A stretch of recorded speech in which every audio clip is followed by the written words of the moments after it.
when I first heard it, I thought it was a black woman singing.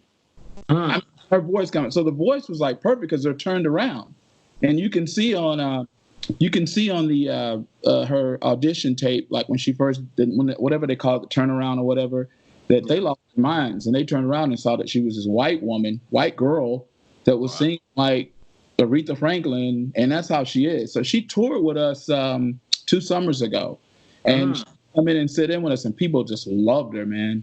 Wow. A lot of the girl from Alabama Shakes. You probably met them, but you know what, man? The funny thing is, I haven't yet. You haven't ran into them? Wow. No, I mean, I know we've been on like some festivals in the past, but like not. I know that I think Kraz has kind of ran with them a little bit, you know, like. But I haven't yet. Yeah, she's got that same vibe. Mm-hmm. I always forget that girl's name that sings lead for them. Yeah, I can never. Yeah. It's there, but yeah, it's like that. And have you always? Because one of the good things about you is you always spread new bands. But I know many people may not know. Do you know Candace Springs, the jazz singer? She looks like Esperanza, not in a way that style with big hair. Yeah. She is. Oh, wow. I mean, I got blown away, man. And I hit her up on Instagram because I heard what it was. My roommate was actually downstairs and he was playing this band and they had a female singer, but they were covering war. They were covering all this 80s stuff and 90s stuff. And then they went to jazz. Almost like they were covering Sly. James Brown, and it was a woman singing. I was like, who is that? And he said, oh, this is Candace Springs. I was like, I've heard of her. Looked her up. Sure enough, her live show is like blow you away. Like her band is tight. Oh my gosh, that woman's talented. And she lets her band like open up for her. Like they'll play and then she'll come in after they played a while. Yeah, like the old school. Yeah. And then she'll let them get a groove and then she'll get in. But she's definitely a talent. She's one of the other ones. Her, Katie. I just been listening to a lot of musicians from Mali. I kind of lost out on them. What the? Wow. Like those guitarists from Mali, it's just amazing. So that's what I've been doing. I try to catch up on, of course, with us recording remotely or suggestions, you know, like, hey, this sounds good. I want to listen to this. Yeah. And so, so we're going to have a big blowout 15th anniversary concert in Charlotte later this year. Yeah, later this year. So our family and friends can come out. Wow. Now, I always think about your dad, too, man. I always think about your dad. And people don't know that. A lot of people still don't know that about you. I'll spread it. Like, what? That was his daddy? Like, they have the same name, and they're from Buffalo. Oh, I didn't think of that. You know, there's a lot of people know the story, but they don't put together that they probably assume that you would have went on and played football. Right. Like, you know, like you and your brothers would have went on and like you would have went and played football instead of being musicians. Well, man, you know, the funny thing about that, man, is that was literally the only sport that he would never let us play. Wow. Well, with that said, I mean, we obviously played in the neighborhood. You know what I mean? Like, but like, played football, man. But there was no there was no uniforms. We weren't playing little league. We weren't playing high school. You know what I mean? It was just like, and it's funny. Like that's like one thing I kind of wanted to ask him. I guess I could ask my mom now, but I always wanted to ask him like why. Maybe the hitting and the concussions. Well, yeah. I mean, I think that's probably. I think probably that was a lot of it. You know what I mean? Like your dad ran hard. Yeah. Oh yeah. But he ran too. Oh yeah. I mean, it's crazy, man. Like, so one time we were talking, and he was and there's video of this, right? There's video of that. So he was like, he got hit, right? Mm-hmm. And he went back to the huddle, and he's hanging out there, man. And this is the late 50s, man. So it was different back then. So he's in the huddle, and he's like clapping, but his hands weren't hitting, you know? Ooh. So then he said that they won the game. I guess he had a great game. He couldn't remember that. He had no recollection of the second half. Wow. But back then it was like, and on top of that, man, back then you were playing offense and defense. Right. Yeah, that's right. Dude, I mean, teams weren't like rolling deep like they are now, man. So it's like, I mean, they're like, man, get back in there, play. Get back in the game. Yeah, get back in the game. So I think he definitely like knew, probably that just wasn't the wasn't the move. But I also think that, and it's probably right. I mean, I always wanted to play football, Mm-hmm. But I'm not. Did you understand the legacy when you were a kid of what he had done, or it didn't hit you until you got older? Nah, man. I mean, look. So I knew that he played football. You know what I'm saying? Like, but he never talked about it. Every once in a while. The only reason why I really knew that is because he had like old films, like actual films, and we would bust out the film projector, and we would just like throw them on, and we would kind of laugh because all these old black and white films, watching Dad play. But dude, like we never knew the whole story until the significance of what he did. He never talked about it. Wow. I mean, it was like it's such an incredible story. Yeah. He just. I mean, the funny thing is, man, it's like, he had us like later, like in, I think when he had me, he was probably 38 or 39, I think, or something like that. Right. So, I mean, so you're talking like when he was younger, man, that was just a life. That was just so much of life had gone by. You know what I mean? It was just something that I don't even know if he really knew the significance of it. I mean, but it's all, how can you know when you're living through it? That's your not you know what I'm saying, man. It's like, yeah, my mom's the same way. I was and not toot my horn, but in my neighborhood at the time I was 6, 7, 8 years old, I was the best receiver in my neighborhood. We all like, he's the best quarterback, he's the best running back, and so the next gravitation is to go to Little League or Pee Wee or what they call it, Sertoma football playing, and it was $100. Yeah. And so mom's like, I don't know. I got 7 kids. Your dad's, in the Army. I don't know if they're gonna, And I remember the first game I played, I caught a pass. It was a long pass, and I got hit and I got knocked out. She's like, oh, definitely not playing now. And so we all gravitated toward basketball. But Chris Paul's from my neighborhood, so you either had, and this is funny. I was telling somebody today, you either had to sing, play in a band, play basketball, football, and that was it. There was in my neighborhood, there was no other choices, and so, music only came later for me because probably just like you, I heard all these different sounds in my house, me being Puerto Rican and black. Oh, yeah, man. Like mother, I heard everything, Mm-hmm. I ran into Sheila E. in San Antonio, Texas, and I lost it. I couldn't even, she plays learn an instrument. And she's like, honey, I'm just normal like everybody else, but you're the daughter of Peter. She's like, no, Peter's my father, but you play with Prince. Prince is my friend. They're humans. Don't worry about it. You're good. Yeah. And so that was pretty cool meeting her through all the other little choices and stuff that, we done. Oh, I wanted to touch base with you on one. I feel like I'm asking you to, you can ask me whatever. I know that's all right, man. But I had one more that the guys wanted me to ask you. So, I don't know if you remember this, but the very first time we met you, or I met you personally, because everybody was scared, was when Soul Live was playing at the Orange Peel in Asheville, and you guys were playing with Michelle Deglicello. Do you remember that show? Dave was playing. Right. Oh, yeah. And so this was crazy because what's the guy's name that kept that started Dumpster Funk, the Neville? What was his name? Ivan. Right. So Ivan was there. Am I correct? Yeah. So they were asking me, did you remember that show? Did you remember it all? Like you guys were in the, you had a tour bus and we were like, hey, we're this band from North Carolina. Can we come in? And you were like, yeah, come in. You showed us the back and everything. And, we were trying to get you to help us out and stuff. Do you remember that at all? Oh, yeah, dude. Yeah, man. I remember, dude. I remember that night really well because tape there. They have a whole wall where these kids were doing all that taping stuff, and we were like, "What is that?" And they had this is how long ago it was. They had regular recorders, no phones, no cell phones. They had the format that Sony. No, the other one, the mini disc. The mini disc. Mini disc. Yeah. They had those, and those recorded really well. Dude, I still have mine, man. Wow. And they still use them in Japan. They're popular in Japan, I heard. Like some people still have them. But they were recording you guys. Man. Right? Dude, yeah, I remember that night because we were rolling. It was Michelle and we had each of our bands had a bus. We did the whole country. Dude, I remember that night really well. I know I'm kind of blowing up. Yeah, whatever, man.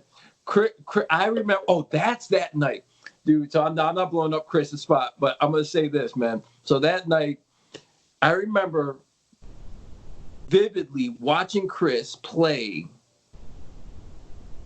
with untied Timberlands on, right? And wow. I was just fixated on just his shoes. I'm like, how do you play all that crazy stuff? And I mean, these ones were untied, man. You know what I mean? Like that stuck out.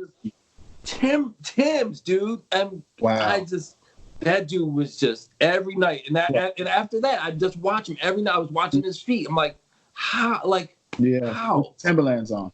Yeah, man. It's just mind blowing, you know? Like that just blew my mind, man. Y'all both blew our minds because we drove, like Asheville's like 2 hours from Charlotte, so we drove there. We never been in the Peel before. And, I mean, that place is actually pretty nice still. I think it's still going pretty well. Yeah. Kind of happening. But I remember that show, man. That was a good lineup. Oh man, that was great, man. So each night we would, either we would open start the show, or you would flip it up, Yeah. And that was a lot of fun, man. They were all like, "Hey, ask Alan about that night we drove up there," and they were playing at the. And then the other show that I remember that stuck out that we were talking about today, because we do a kind of a Skype get together, was when you did the Sergeant Pepper's thing. And the outfits that y'all came out in. Oh, you were in Charlotte with that one time. Oh, we did do. That's right. And you came out with the outfits and stuff. The outfits, Did somebody make those outfits? No, we found them somehow. Jeez, that's crazy. Yeah. So they told me to ask you that stuff. Sorry. Oh man, I remember that was a great night, man. That was a really great. Man, that's right. I almost forgot about that. We were stage left. Yeah. Like we usually are, and y'all came out together, like in the costumes are like neighborhood theater. Yeah. They've got a big sign on their marquee that says "F-U coronavirus." I live in the neighborhood now, so I'm over here. Oh, you do? Yeah. So I'm over here in the Mill apartment, so quiet. Yeah, most of the musicians are living over here trying to collaborate, but when that hit, it just whatever. Yeah, man. So man, what's up on the film festival? All right, so I started a film festival 17 years ago. So we were in this, we were playing in, where were we? In Chapel Hill. And I was talking to guys and stuff, and this guy goes, "Hey, you guys got any film festivals going on in Charlotte?" I said, "Only one. It's the Charlotte Film Festival." But he said, "Well, I'm an aspiring filmmaker, and I go around filming different bands, and I was going to try to put it all together and make a documentary about it, but it's a short film." And I was like, "I don't think we have any short film platforms." So on the drive home from Chapel Hill after our gig, I just started going through my head. I was like, you know what? Why don't I just create a film festival? I knew nothing about it. Nothing. Ground up. So in my head, I called it the 15 Short Film Festival. And that's a play on words. So basically, what I thought was the films couldn't be more than 15 minutes long and 15 minutes of fame. So to play on both of those two things, right? Yeah. So that's what I called it. So I kind of I got the domain name and I got the trademark and all this stuff. I did all the business side first, and then I went on these forums and stuff, and I was asking people. They were like, "Oh, you're not gonna survive." And I went to the Charlotte Film Festival committee, and they told me, "Don't worry, we do short films too, but they just have a small platform, like one night that they did them." I said, "Well, mine's gonna be entirely." They were no help. They didn't want to help, and I don't think it was a competition thing. They just didn't want any other film stuff there. Yeah. And so the first year. And think about this, how long ago it was. It was DVD submissions. So I had my submissions have always been free. So anybody can submit. So I was getting like snuff films, porn films. And first year I got over like 400 submissions, but got a group of people together and we just looked through every one of them and threw away the bull crap. Yeah. And as the years progressed, and I sold out. I had it in a little small venue, about a whole 100 people, sold out. Next year, moved up higher, sold out. Next year, moved up bigger venue, sold out. So we progressed from being, I don't know what the hell I'm doing, to getting help. So I got a staff of about 4. I got 2 interns, both of them now working for HBO. And we went from being a reputation kind of thing to now we're on the Oscar shortlist. So films they'll send their films there for consideration, because there is an Oscar for short film. Right. There's action and there's a comedy. And so we've actually had 4 films be nominated for an Oscar going after they left our festival, and 2 of them actually went. Wow. Right. And so then I started last year we did it, and we had to turn people away. Like people were trying to show up at the door. We sold out. I mean, we sold out every year. Don't really make a lot of profit from it. I used to give a little bit back to the community and film community, yeah. But the films are from all over the world, and anybody can submit. And so last year we got the most submissions we ever got. We got 1,750 digital submissions. So it starts the day after the Oscars is over. They submit through this service online. Yeah. And then they send them to me, and then the 2 interns, literally, because I might be playing or whatever. Last year I was playing with Cyndi Lauper, so I was a little busy. Right. So during the whole summer, when Groove 8 was touring, and I was with Cyndi, and they were with whoever they were with, the 2 interns sat and watched every one of those films. And we've been together so long. It's kind of like Soul Life. We've been together, and Groove 8, we've been together so long that they know what I'm looking for. Yeah. We have categories. We have documentary, comic, animation, something different that doesn't fit or may have a little bit of each in it, and narrative, like drama. Okay. Yep. Yeah. So it's hot, man. You got to come one year. If you know anybody that's got a short film, we're open to young, old, whatever.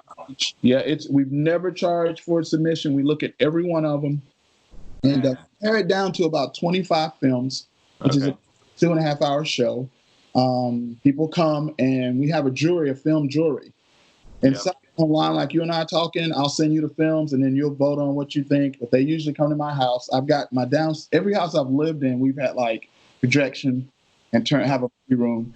So, and I also get like advances from studios all the time, a full length, because they want me to do a full length festival, but I don't really have, it takes a lot of energy. It's better I stay in my zone.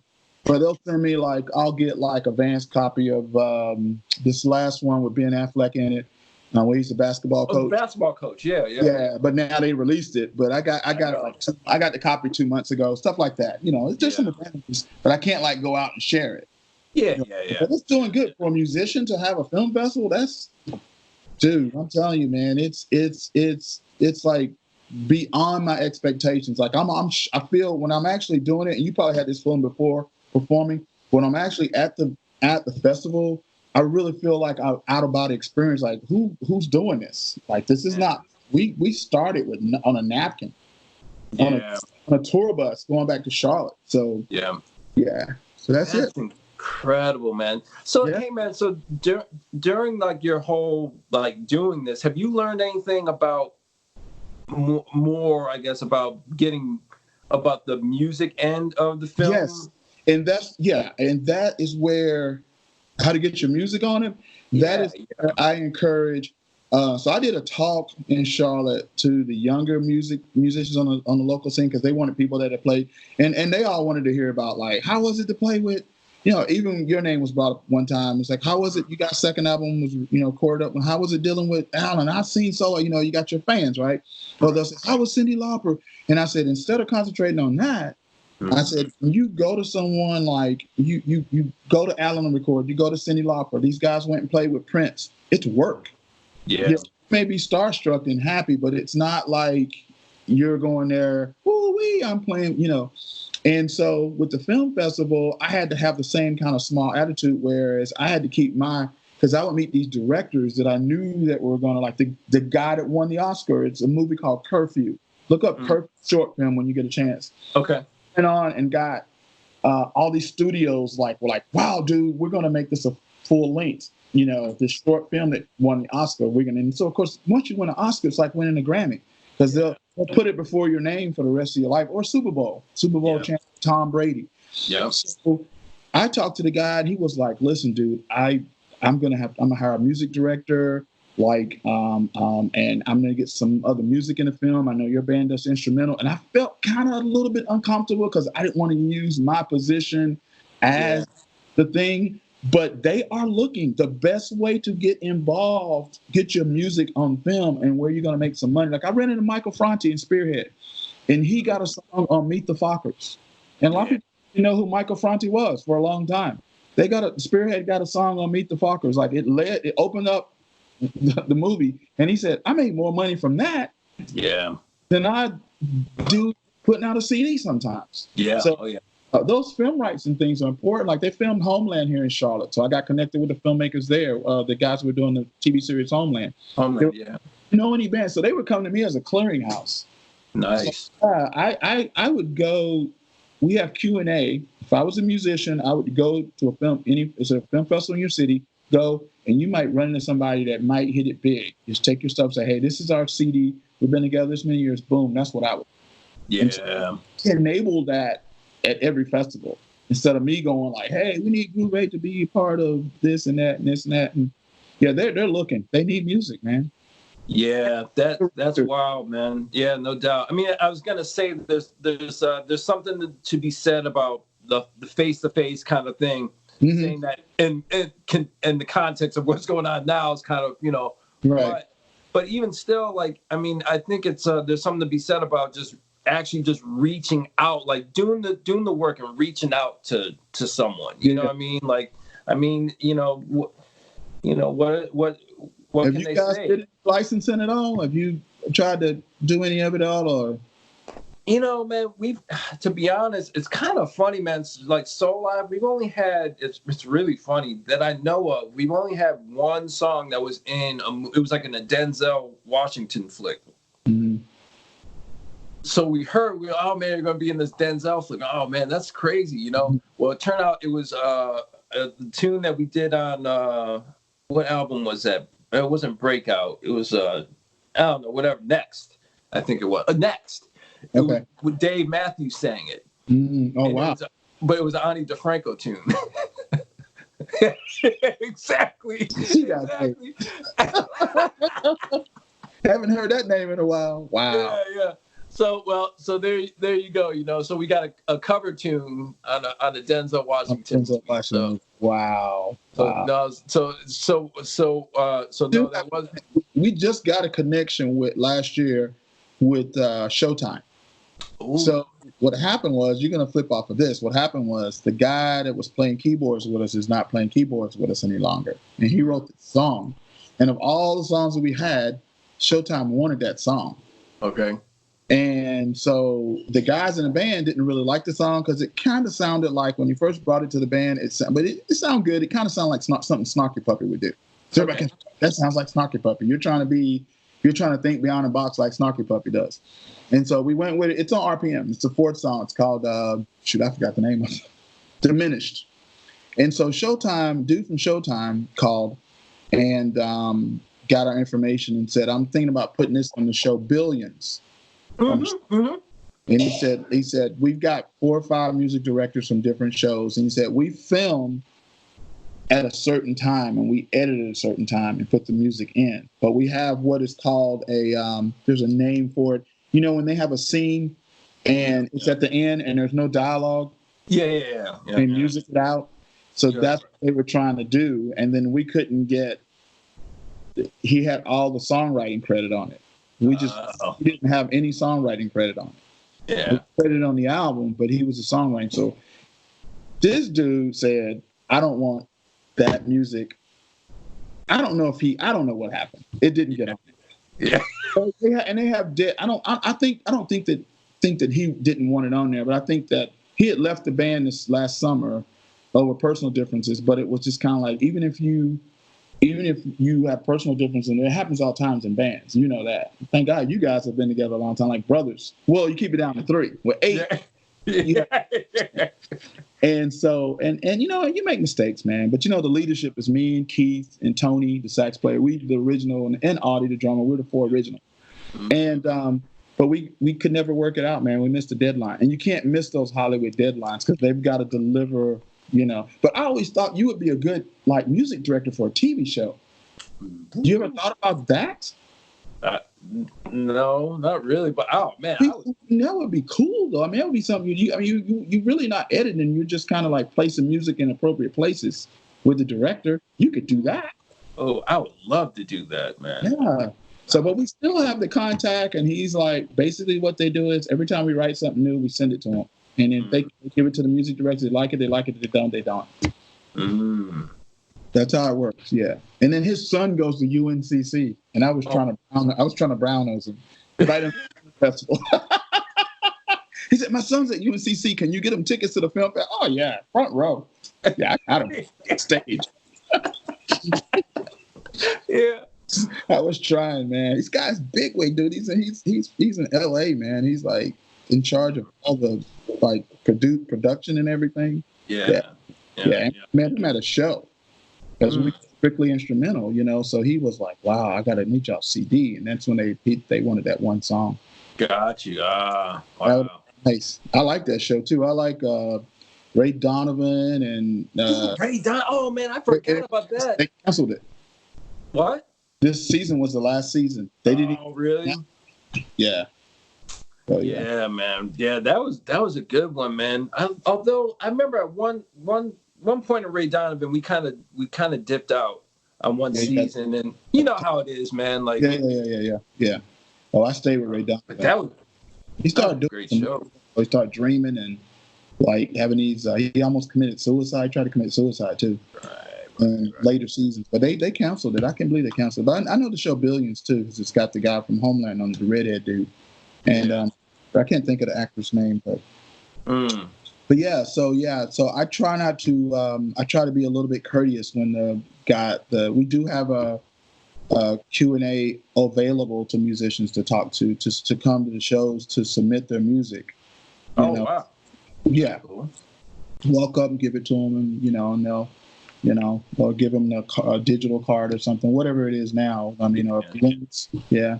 Used to be CDs, remember? Take my demo, please.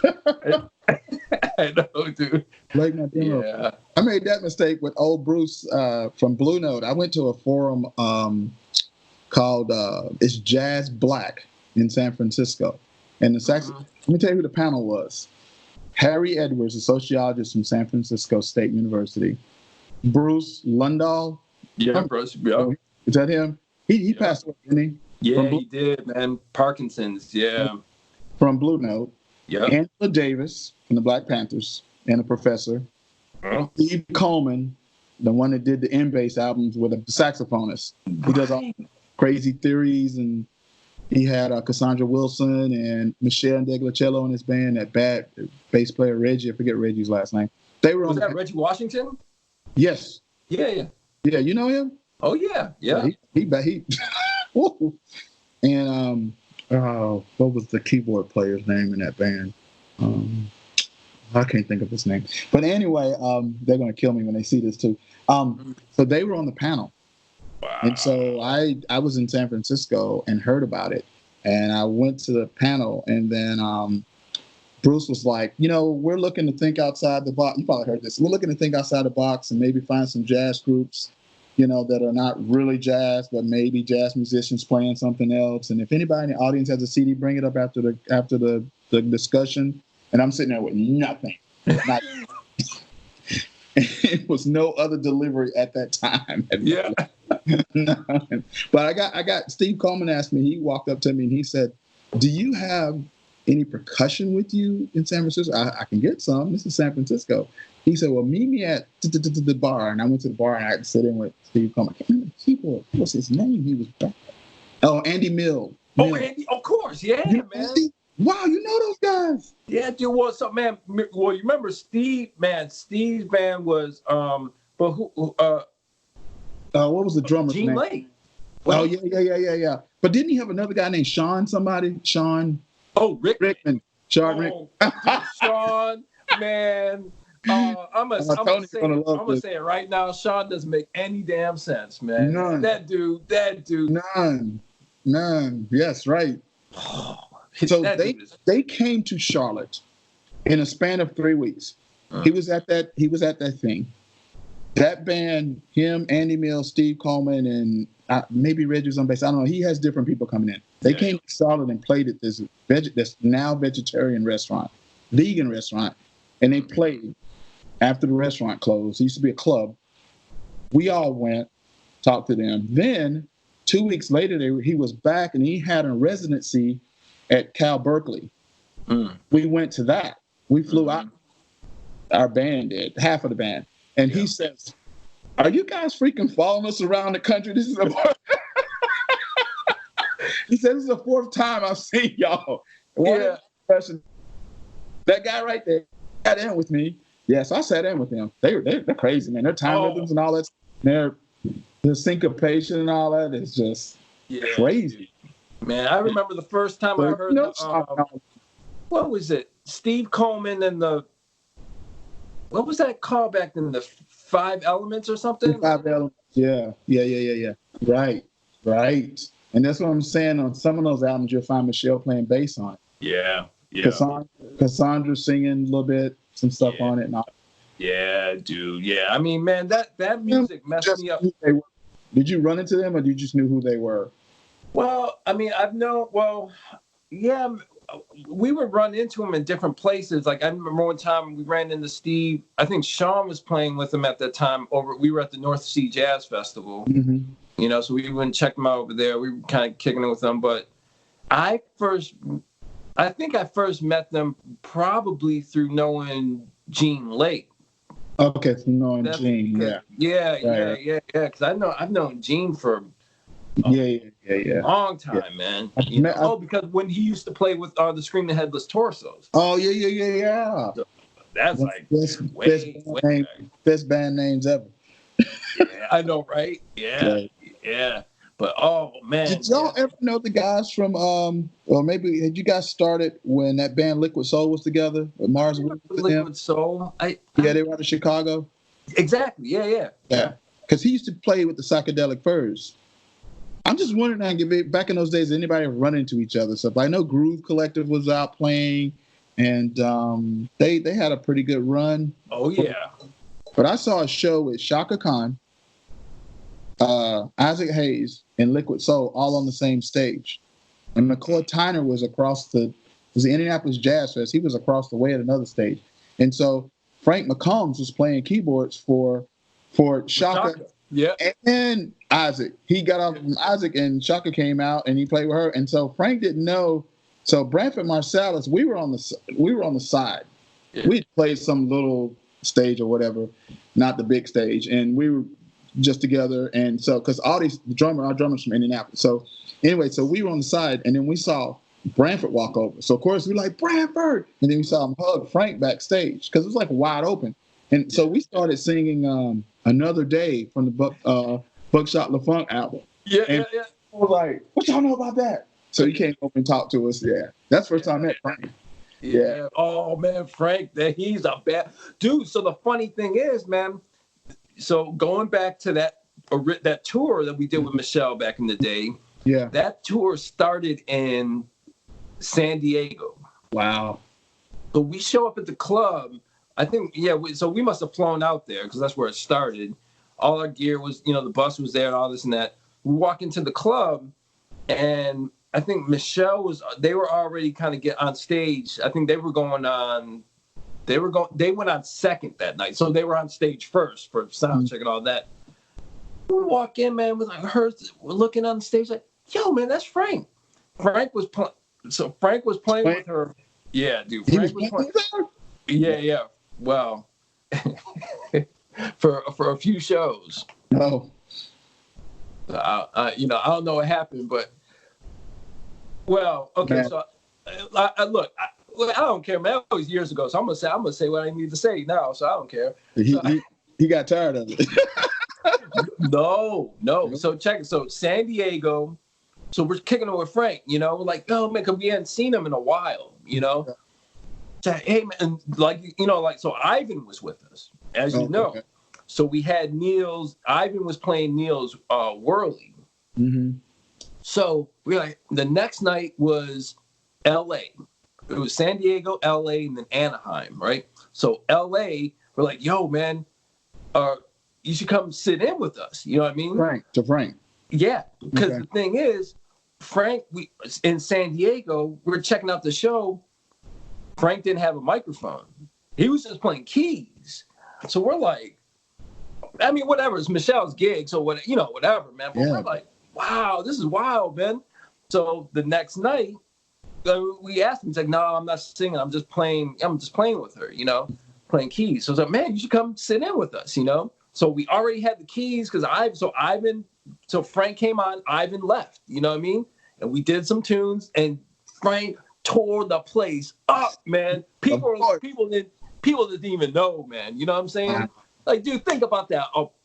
The House of Blues in LA packed with a bunch of Soul Live fans. Yeah. Seeing Frank McComb for the first time. Wow. Come on. Dude. So that was killing, right? It was super killing. Dude, I mean, he lit the place up. People lost their minds. The next night, Anaheim, we were going to do the same. We were just like, man, let's do this whole tour. This is great. Mm-hmm. Well, we did it in Anaheim, and I don't know what happened after that, but all I know is that was Frank's last gig with Michelle. So I don't know, man. You take it. Whatever. He did too much. But that's Frank, though. That's Frank. Oh. He has always been nice to us, man. When he sees us, what are you guys doing? You need to go to Europe. You need to go to Japan. Get out of United States. And he's always talking like, he's always, every time he sees it, we'll run into him every now and then. He came to Charlotte, and he got one of my friends. They have this festival called the Get Down Festival, and he came and played. He did solo by himself. Yeah, but he got one of my friends to do percussion with, and I was like, this guy named Cedar Jones. I was like, oh man, I wish he would have asked me, man. Oh God, because I got his phone number. And I talk, like sporadically, like when we talk to you and stuff. And amazing, man. When I saw him playing with Shaka let him sing. Oh yeah, he's going off. Yeah, well, so that's how I found out about Frank. When he was on tour with Shaka back in the day, mm-hmm. they came through Boston. Now I wasn't there at the time, but a tape, like literally a old school cassette tape, emerged from the night that he went to Wally's after the gig. The whole band, Shaka's band, went to Wally's, and all of a sudden, I think maybe Schmeens recorded it. Schmeens or Basker recorded it that night. Somebody did. Mm-hmm. And Frank was playing. They went straight Donny Hathaway up in there, So like a few days later, they're like, yo, you need to hear this. And we're listening. I'm like, who is this person? Like, we had no idea. Like, dude, blew my mind. Right. And then, dude, I don't know if anyone still has that tape, man, but it was incredible, man. It was absolutely incredible. He's like that, dude. I tell you, the first time we heard him, I was like, well, I heard him from the first time I heard him was Buckshot LaFont, because I didn't know who he was, because he'd been a session player, but he'd been writing his own stuff. And then when I saw him do his own stuff, like in Atlanta and places like that, I was like, oh my God. The same with Omar. Did you check out Omar? Same with Omar. Yeah. You know about Omar then, right? Yeah. I was just blown away, man. Mm-hmm. Blown away, man. I was just, wow. I could not. I mean, Frank is, and it's so funny, man. He was so nice to us, man. And he was like, listen, man, you guys stick in there, hang in there, keep playing. And if you never do anything but the love of music, that's all that matters, Yeah. So, yeah. But I wish I'd have been a fly on the wall at that place or be at the concert, see him sitting in with y'all. Dang. It was ridiculous. It was ridiculous, man. Ridiculous. But so I don't know. I don't know what happened. Like I said, man. Y'all got that boy fired. Y'all got that boy fired. Oh, Frank, man. That's all right. Yeah. I never knew that he sat in with her. I mean, I guess I should assume that, but I never would have thought that they would mesh together. He's definitely, he's a band leader who can sit in with people. That's the thing with him. He's a leader that can give up his ego and yeah. I mean, he's just a humble cat, man. Yeah, you know what I'm saying? He's the most humble dude. Yeah. I mean, it's ridiculous, man. You know, just so talented and just like. We met him right after the first Buckshot LaFunk came out, and we kept telling, because Branford lives in Durham, in North Carolina. Yep. We kept telling Branford and them, like, y'all got to put out a note. He said, we thinking about it, but you know how that is. Just getting together, doing that. Yeah. Man, so what else is going on, dude? What's going on musically, man? You guys been you know. Yeah, so we gotta put out this album by we set our own deadline by the time we do the tour. We're gonna do a little tour out to California. We're gonna probably start out in Seattle and go all the way down to the end, San Diego. Yeah. And hit the usual places. And we figured that by the time that starts, we need to have this done. So and I've sporadically played with Cyndi. Like I just did a Democratic thing with her up in Wisconsin. She's interesting. But I learned how to play the tabla. Oh, so really? Yeah. Finally, I studied under a guy, and so when I auditioned, she has auditioned. So when I auditioned with her, she made me. She said, "What are you gonna do? You can do it in the song." And they thought I was just gonna play congas or something like that, a bunch of percussion along with her band. And I pulled out the tablas on True Colors, and she was like, "Wow," because the original song has it sounds like tablas on it, but it's computerized. Right. She said, that needs to replace everything that's ever been done. I was like, that's a big compliment. She said, you got the job if you can do that. So I did a couple of shows. I did the one in Charlotte with her. So my mom and them, everybody, family got to come. Yeah. So, she's good shape. She's 62. We think she was 22. Dude, well, it's a crazy thing, man. I've been seeing her on this television commercial for with the psoriasis or eczema. Exactly. Yeah. I'm like, look. Yeah, I'm looking at her. I'm like, damn, she looks good, man. And I was thinking, how old is she? And then because I'm going back, I'm like, man, those records came out a while ago. The most beautiful thing about her, though, is that she has never relinquished control of her catalog. Wow. Very first beginning, and she didn't do a lot of the drugs and a lot of the smoke. Hey, take this while we steal your music, that kind of stuff. And so she's really good band leader, man. She's got a good ear, and she's not mean about things. She just said, "This is the way I want it done. I don't want it done this way." And you just, like I tell these young kids, when you go there, you're playing their music. You got to keep in mind that's their music. If they give you a string of creativity to go beyond that, you take that string. But I learned under an Indian guy, a couple of Indian traditional drums and stuff. So they were hard to play because you want to do this, and you're not supposed to do that. Use your the bottom of your hand and your. So yeah, man. So with that, and then I think it's going to be strictly us trying to get Groove back on the top. Our manager died. No. Yeah, she died. What? Which is an interesting story. So our first. Yo, man, I lost your camera. Oh, you did? Hold on, let me see. It's all right. I mean, if I got it. Our first manager in 2005 was Amy Carpenter, and she worked for, I don't remember the name of, you probably might. She worked for a booking agency that first signed Dave Matthews and them. They were up in Virginia. I can't remember their name. Oh, not Celador. Celador was Virginia Beach. Whoever he just got on with first and started doing all those the typical places.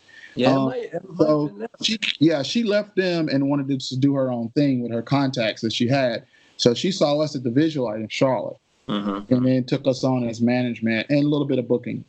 Yeah. So she was 27 at the time. 6 months later, she gets breast cancer, but it was stage 4, and she dies. So her sister, Alicia takes over for Amy, takes over the company she had started, because she had a few bands on the roster, but we were her main guys, and took us over. But her and her husband were living in London. And so one of the silent partners from Bonnaroo, I'm sure y'all played there a couple of times, is her husband.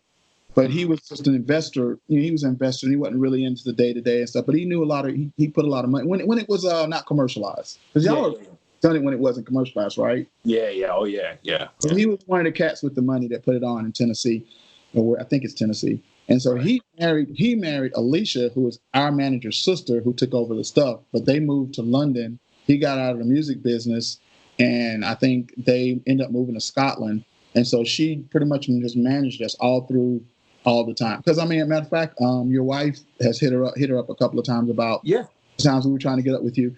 So anyway, this summer while we were in San Francisco gigging, we were at the Boom Boom Room, and we got a message that next morning that Alicia just collapsed, and she was pregnant.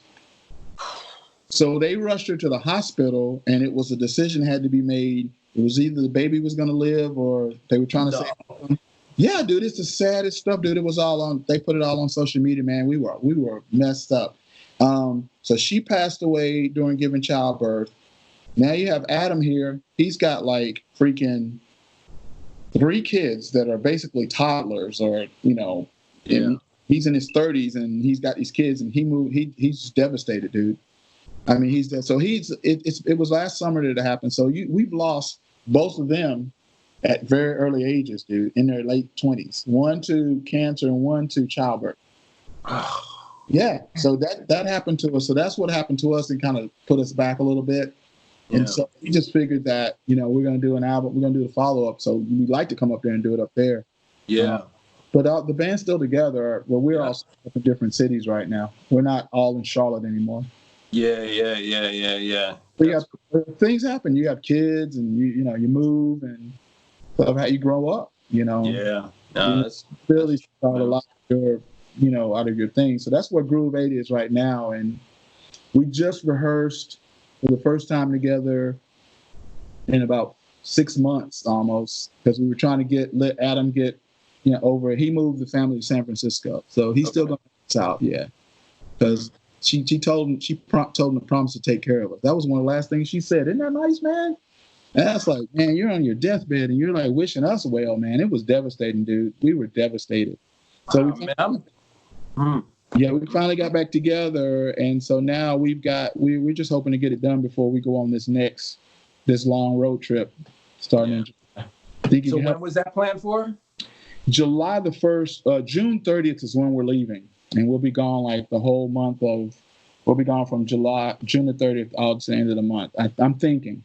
So that's what I'm saying. We're running out of time with this.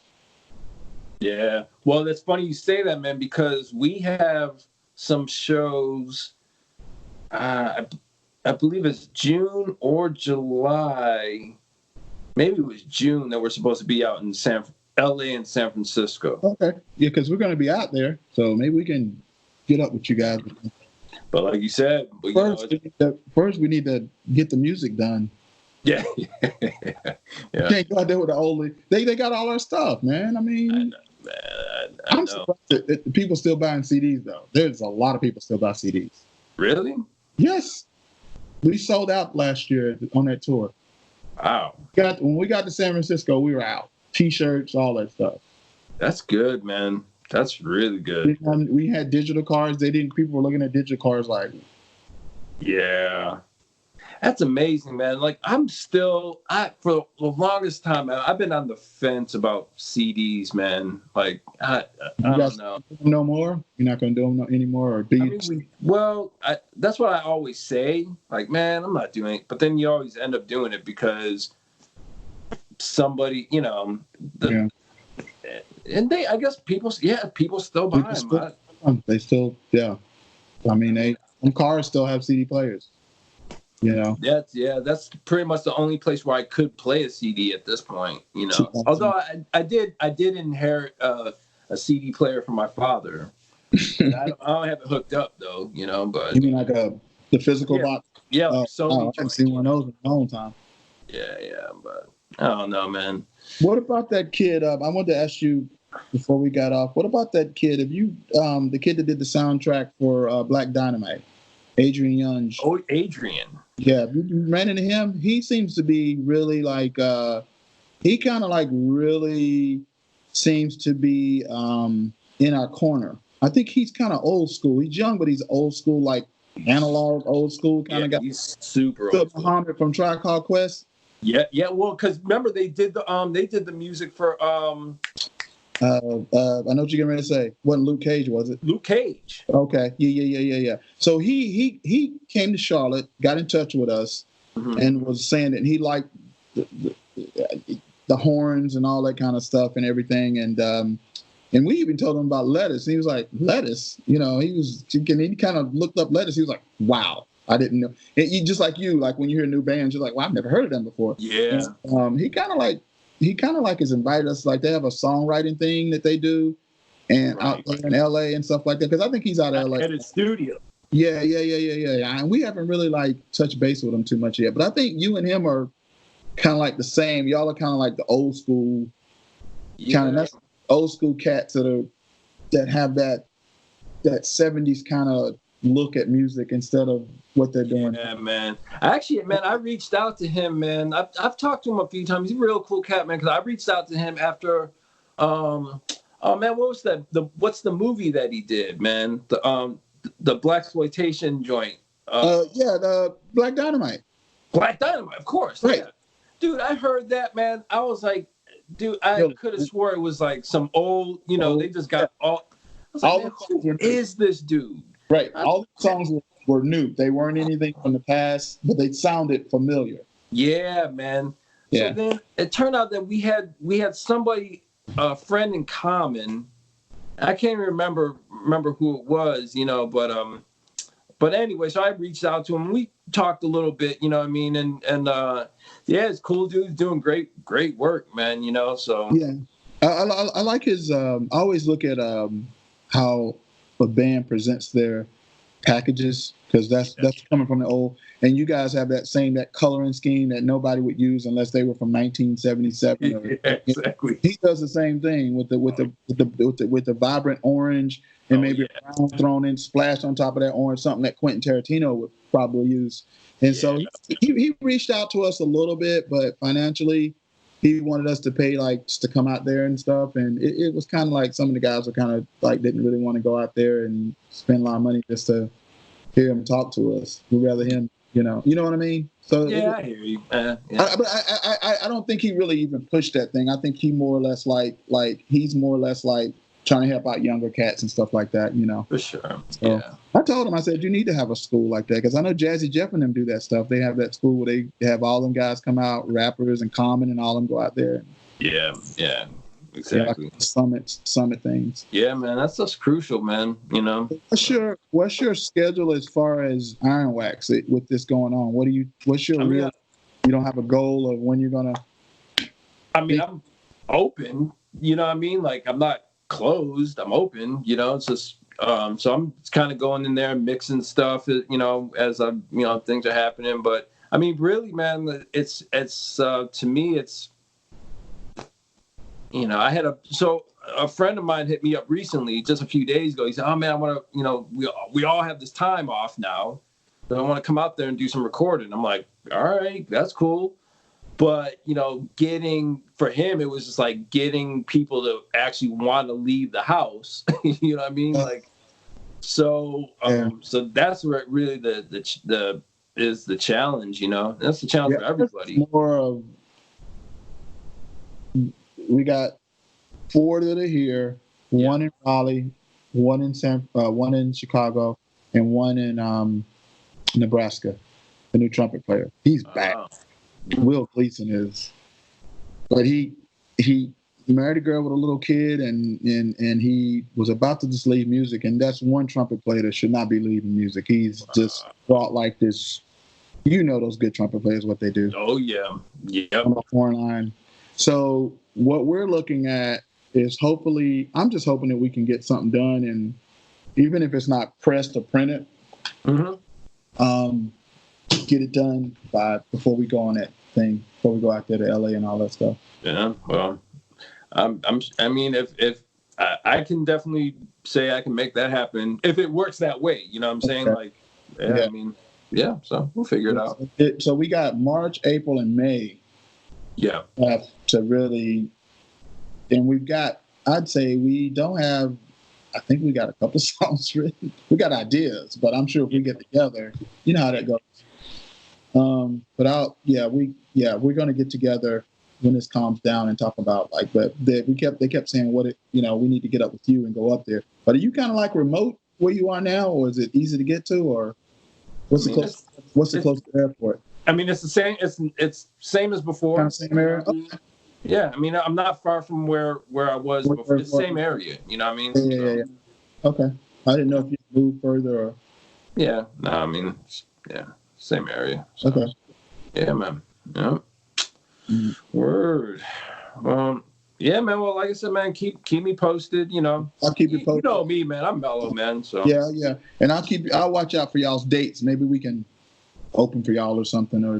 Yeah. Whatever. Because we'll be out there. We have some stuff that's open. So. All right. Cool. All right, man. Yeah, dude. One thing before you go. So I got a grant to do a live.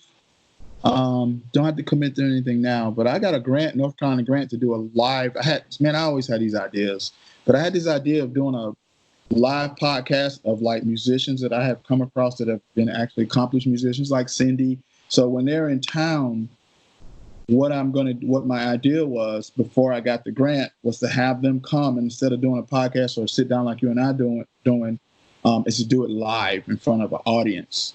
Ooh. And record it live. Not necessarily put up video. We can video if they want to, but mainly have the audience be live and they can ask that person questions.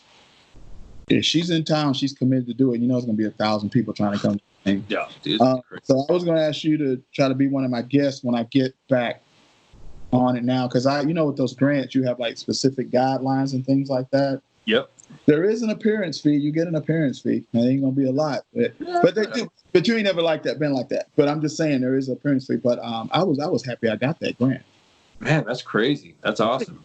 Yeah, I just sent it in like last November, man, and it came through, and they was like, "Hey, this is a great idea." Now, many people are doing their podcasts live, so and I've never done a podcast. I don't even know. You might have to help me. I listen. Get a microphone in the Mac. That's all I need. Yeah, exactly, man. You see how many podcasts are out there these days? Obviously, that's all you need. Right. It can't be that bad. It can't be that hard. Hit record. Yeah. Right. Well, just be one of the guests when I come calling. If you're in town, I'll just only do it if you're in town. If y'all are playing. Man, all over it, man. All over it. I appreciate it. Yeah. Thanks, man, and it's been great, man. Yeah, man. Edit it together. Oh yeah, man. No, I'm gonna make us look good. You know. Oh, okay. I know you will. I saw a little, just a little bit of when you had like episode 1. Yeah. Star Wars kind of the episode 1, and that's cool. Yeah, man. Yeah. Man, it's an honor. It's my honor, brother. Man, right on, Tony. Right on, man. Okay, we'll be in touch. Stay in touch, man. For real. Okay, well, man. Okay. Right, man. Take care. Thank you. Yeah, bro. Late.